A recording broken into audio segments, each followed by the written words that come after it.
with my my sports weekend here. I had a crazy weekend. I Saturday night. I went. I watched the UFC first of all, and I'm not going to blame the UFC for that one. They kept hyping UFC 200, and that was supposed to be fucking unbelievable, and all their greats are supposed to come back. And then what happened? Conor McGregor, they had that big issue where he fucking loses, and then he doesn't want to do some sort of promo. I don't pay attention to the soap opera of the shit, right? Ronda Rousey's still not fighting, and you know that they felt that those two were going to be on that card. So they're both not on the card. And then some guy named Joe something or other tested positive for some shit. So, they were scrambling for bodies, and oh my God, am I going to say his name? Is it Anderson Silva? Is that his name? How can you fucking watch somebody so many fucking times and I never know the names. I just fucking sit down and I'm like, oh, that's the guy who crawls in like a spider. He's going to kick the fuck out of this guy. He was supposed to be sitting in the crowd, and 3 days later, he's in the octagon. It was like the whole Vinny Testaverde shit. Well, back in the day, Vinny Testaverde, he was sitting on his couch watching the game, or he's like in the backyard, putting together a fucking horseshoe pit or some stuff. And all of a sudden, he's under center playing for the Jets. Yeah, Anderson Silva. He had to come in and fight Daniel Cormier. And as much as a fucking douchey UFC fans were booing him, because they wanted him to stand up against him, Anderson Silva is like one of the greatest of all time and had nothing to fucking lose. And this guy earned this title shot that got taken away from him or whatever the fuck, this big fucking payday. And if he loses to this guy, then all of a sudden Anderson's coming back and he's the next contender and this guy's asked the fuck out, right? So he did what he had to do. He just kept taking him to the ground. He stayed on top of him. You could hear him after he won going, hey, listen, I did what I had to do. You could tell he felt bad. He wanted to put on a show, but the guy fucking prepared for months and months for this other fucking guy. So the fight of the night, for me, obviously, I think, and everybody else, was the Mishna Tate, Amanda Nunez. I'm saying all these fucking names right. And Jesus Christ, that's of course what everybody wants to see. It's like when people watch racing, as much as they want to see wheel to wheel, they want to see somebody go careening into the fucking wall. They want to see a car, hit a wall at 200 miles an hour. That's what the fuck they want to see. And fight fans want to see somebody get knocked the fuck out, right? Or get the shit kicked out of them. So I feel like the one thing that, other than the first fight, where there was that 6'7" guy, a lot of dad bods for UFC, 200. Did I say 50 earlier? I don't know what the fuck I'm talking about. A lot of dad bods. That was like the dad bod fight card. Granted, all of them, I obviously could kick the fuck out of 100 normal people at a time. But that first fight, there was like that 6'6", 6'7" dude, which is hilarious to me. You're 6'7" and you got to learn mixed martial arts. It's like, it's not enough you can step on the average person like a fucking ant. You're now going to add this whole other level of fucking craziness, That first guy, Jesus Christ, that first guy, whatever the fuck his name is.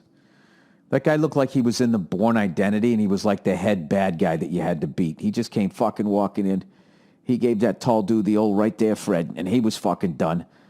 And the only two guys who were in shape were those. I don't even know anybody's fucking name. I have no fucking idea. This is my deal. I ordered it. Anybody else go to text order it and you accidentally ordered it in Spanish? Like the way the text thing came out, it says order UFC, and then it says, it said sports event, and then right after event was the number 1, and then on the next line it said UFC 200 number 2, and then the next line said Espanol or something like that. So you didn't read you just saw events, and then you immediately went to the second line, and you were supposed to press 1 for English. 2 was for UFC 200 in Espanol, and I fucked the whole thing up. So I had to talk to the fucking lady to get it, the whole fucking thing taken off. But a lot of dad bods. A lot of fucking dad bods. Until you got to the women. They came in. They were like and other than that featherweight fight that I can't fucking remember. But But I just hate when it goes to the ground, everybody fucking boos. You know what I mean? It's like this. Can you have a little respect for the person who's on their back, taking forearms to their fucking head? You're booing because they're not standing up? I don't know. People start chanting, stand them up, whatever the fuck they were saying. I don't know. To me, it's a lot scarier to have somebody on top of you and you can't fucking move and they're just raining down on you and they're putting a glove over your fucking nose and mouth and you can't breathe. Like, I'd be on the ground like fucking getting all claustrophobic. I would tap out so fucking fast. Do you remember that? Well, you remember that UFC fight where that guy just backed up the whole fucking time? The whole fight, he just fucking backed up. That would be me. And then you'd get me on the ground. I'd be like, I would just tap out. I would say I have to leave the country after the fight, but UFC is worldwide. I would have to like move to mainland China, not Hong Kong, to try to somehow, and even then, somebody gets some sort of bootleg shit. Whoever's the son of that dude who stood in front of the tank, he'd have the fucking balls to get the UFC feed. And then I'd walking around with my fucking goddamn white head, just walking around fucking China. They'd spot me in a second. Hey, you're that fucking guy. You're that screaming bitch from UFC fucking whatever, right? So, I don't know. I think those fucking people who go to the UFC, you got a lot of fucking balls booing a professional fighter. Every time I watch the UFC, I always at some point, probably about 15 times during the night, have to say, these are like some of the toughest people on the fucking planet. Just like I can't imagine the mental place you have to go to when you're walking down there knowing you're going to fight somebody, especially as the fucking underdog, right? That has just been training for 3 months with like some of the best people in the world, and their skill is how to beat the fuck out of you. Like they broke down your style, and they're just going to figure out how to beat the fuck out of you. It's like nauseating. How do you even get your Raisin Bran down that morning? I mean, these people, they're on a whole other level. So, congratulations to Amanda Nunes, the first female Brazilian UFC champion.